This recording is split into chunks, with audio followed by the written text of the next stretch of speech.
You can't know what you want when you continually kind of working.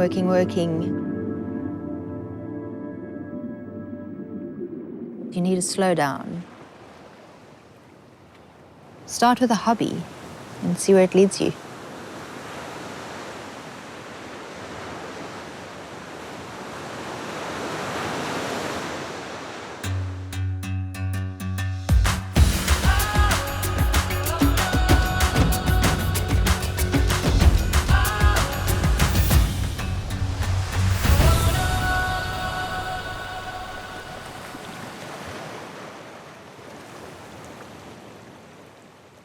My name is Roushanna Gray. I live and work in Cape Point. It's deliciously situated in between a mountainside and the ocean. Very elemental. It gets very windy and very hot in summertime and very cold in winter.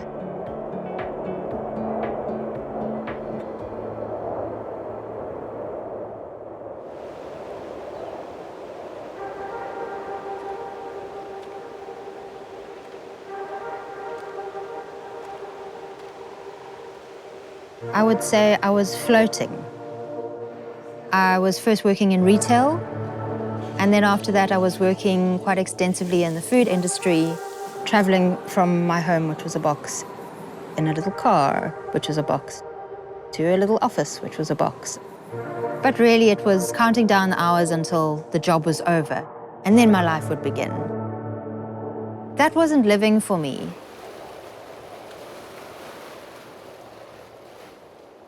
She didn't know a lot about wild plants initially, moving here, but what she's done as well is sort of opened up everybody's eyes.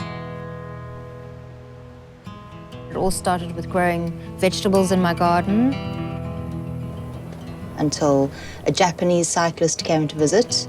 He ended up staying for 99 days. Every so often he would go on his bike and he would drive off to the beach, and he would come back, and shortly afterwards I could smell these amazing cooking smells coming from his little campsite. He showed me the joys of the sea vegetables. He basically stood out there on the beach with me and he said, look at this, like all of this food, this is all amazing sea vegetables. Why is nobody eating them? From then on, my curiosity was sparked. Very interestingly enough, seaweeds change their nutritional value depending on what season it is. So, for instance, sea lettuce, which is a beautiful green seaweed that grows in the little intertidal pools, it's full of vitamin C in summer and vitamin D in winter, which is pretty perfect. It's designed for us.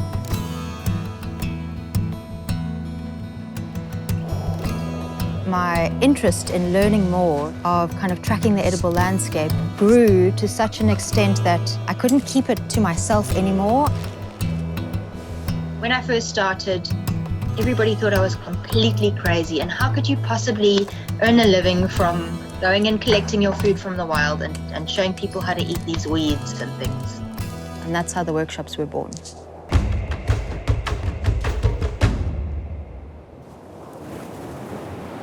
We take people down. It's like completely immersive, interactive learning. And I call it the full circle of learning, where basically you go into the rock pools. We have our like educational with your toes in the water. And then you have your exploring time where we set everybody free on the rocks to go and be free and be childlike and just have fun and explore all the different rock pools. It's quite beautiful to watch the process that happens throughout the workshop of gaining knowledge in the rock pools. They'll pick something, then we'll go and prepare it. We'll process the ingredients. They'll start to be able to identifying all the different species, start to call it by its name, forming a little bit of a relationship with these ingredients.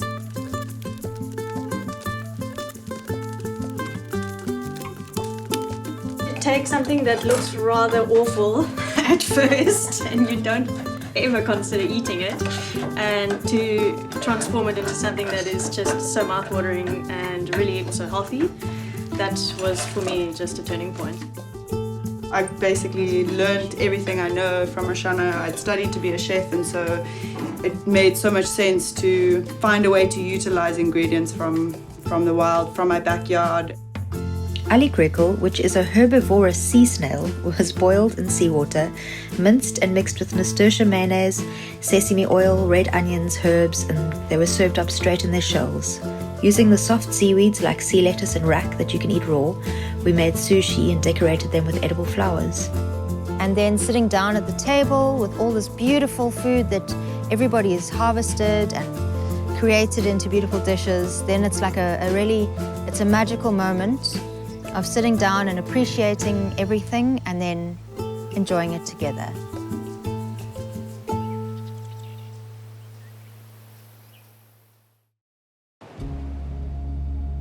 I'm proud of the fact that I've taken an idea and a thought, a very arty, romantic one, and it's kind of blossomed in its own way.